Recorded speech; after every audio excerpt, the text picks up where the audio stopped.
been an issue in Victoria. Now, we know in Tasmania there were changes to birth certificates in order that you have no gender on a birth certificate if you want to, but also that 16-year-old children could change their gender without seeing a doctor, a psychologist, gender reassignment surgery, or indeed without even telling their parents, Chris Smith.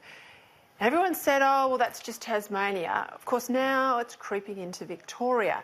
The legislation was introduced today, Birth, Death, Marriages Registration Amendment Bill, into the Parliament, Victorian Parliament.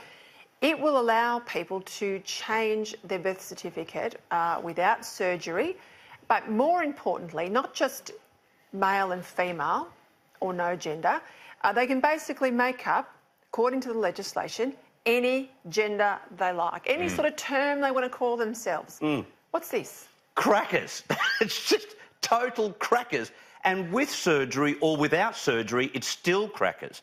It's a birth certificate. It's a record of what occurred, who you were named, when you were born. It's not a judgment or a evaluation of how you're feeling about yourself when you're 40, 50, 60 or 70. It's a birth certificate. And it's binary. You can only be male or female. It's a statement of fact, just like a marriage certificate. Even if you get divorced, still stands as a statement of fact. Correct. At one time, you were married to that particular individual. Hey, you had some callers who went well, not I was going to say over the top, but they weren't over the top. They Never. hit this issue on the head. Let's have a listen to one of them. Chris, with this gender reassignment, if a male decides to reassign themselves to a female gender and they have some sort of pervert or pedophilia intentions, they can enter women's toilets, they can enter women's change rooms, babies' changing rooms. Is that going to be an offence, or how do you prove it? This is why it becomes and where it becomes complex, Fred. And where does the Parliament get the right to introduce these laws, without asking the general public, who would be absolutely opposed to it? Yeah. Can I just add to that? You think about when it comes to women and men's prisons. Yeah. I'm going to commit a major heist in this country, and it's going to be worth about $20 million. So if they get me, I'm a goner.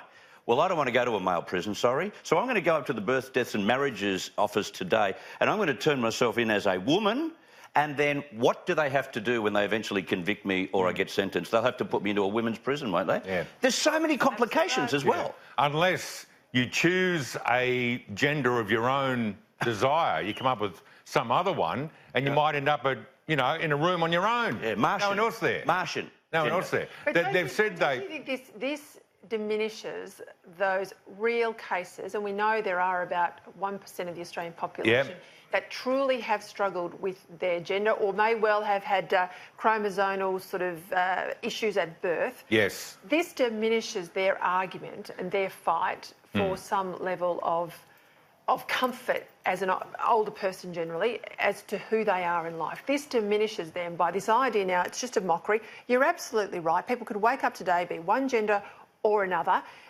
As a female, and there was a big feminist pushback in Tasmania late in the piece from women who said, hang on, I don't want a bloke to suddenly decide he's a woman to come into the toilets or a domestic violence shelter without any sort of control. Yep. Now, this went to the Parliament, I think, before the election.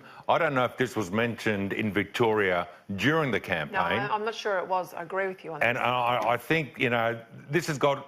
You're right, it does, I don't want to say cheapen, but it does reduce the importance of this whole procedure for people who are genuinely conflicted. Yep. The idea that you can just walk into that office, that government office, and say, well, I'm here, and you can actually pick, so you're male or female or whatever you like. Now, whatever you like is fine, so long as it's not offensive. So then you've got some bureaucrat who in the end will decide if the gender you choose, if it's not male or female, is offensive or not. This is what people vote Peter, it's against. crazy. It's a certificate of birth. Correct. Look at the election in May. Yeah. This is the sort of rot that people voted against. Spot on. They're sick of this. They're sick of Sick this of the debate. community being obsessed with gender and identity politics. Yep. Simple. Yep. The common denominator, Peter, it's Victoria.